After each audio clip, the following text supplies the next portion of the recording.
Today, I'm going to talk to you about how to provide your child with a reset. This applies typically if your kiddo is kind of stuck. Let's say they are in the middle of kind of a dysregulation type meltdown, if you want to use that word, or perhaps they feel fixated or focused on something and it feels very much like hyper focus, kind of like an anxiety response.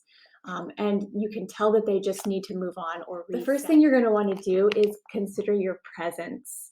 So, in polyvagal theory, this is all about how your body and how the environment communicates safety and how your child's perceiving safety. If your child doesn't feel safe, they're not going to be able to move on. And chances are, if they need a reset, something feels unsafe for them. So, step one, consider your own presence. We're going to reset their system through connection, and you are going to be able to provide that connection. Steps here are make sure you have a calm and neutral voice. Get down on your child's eye level if applicable. Some kids get flooded by that, in which case we'd have you kind of step away or move away. This is something I unpack with parents in my community individually. We message back and forth and we decide based on what they're sharing, what the child needs, because it is definitely individualized. You're going to use slow movements. You're going to allow the child to borrow your calm energy if you can. If you can't stay calm, we're going to suggest that you kind of remove yourself from that space and try to reset yourself first. So that's your presence. You're really going to try to just have your physical presence communicate safety and security to the child.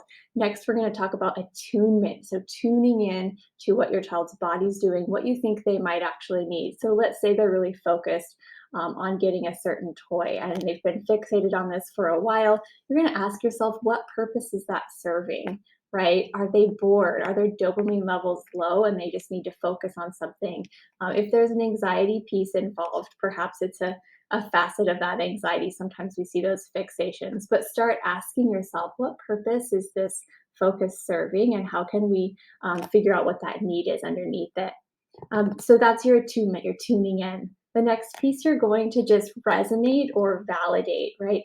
I kind of can use those interchangeably depending on what you're able to access at the time as a parent. Sometimes it's really hard to feel validating of what that child is experiencing, but perhaps you can just resonate, which means kind of just mirror back to them what you feel like they're feeling. So, you really want this right now. It feels really stuck. It sounds like you have been thinking about this for a long time and it feels like you won't feel better unless you get it, right? Just kind of reflecting back to them. So you're going to do that. You're going to resonate. And then if you determine that they're very stuck, you're going to try to provide that reset. So you've tuned in with them. You've shown them that you're here with them. You get it as much as you can. And then the next piece is to just try to find it's a physical reset. So what I suggest with parents when I'm working with them is consider which physiological interventions tend to work best for their kids. So for some, it's let's go outside. For others, it's you give them a snack. For others, you just kind of put some music on. Maybe water can be really soothing for kids. So even just going and having a glass of water or washing hands or having a cup of juice, just anything that will kind of help the system reset.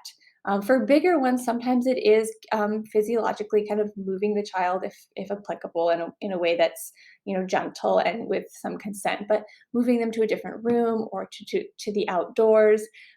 For others, taking a bath. For some kids, even just a little bit of screen time can help to just shift their brain into a different space. Again, individualized basis. When I work with parents, we always talk about what purpose, what's your child's relationship with screens. But, the new paradigm shift is if for some kids, that's actually a helpful reset. So if it works for your kid, definitely allow that to happen. So there are just a few things that you can do to help provide a reset. And the things I really want you to keep in mind are get really physical, right? Think about what does this child's body need right now?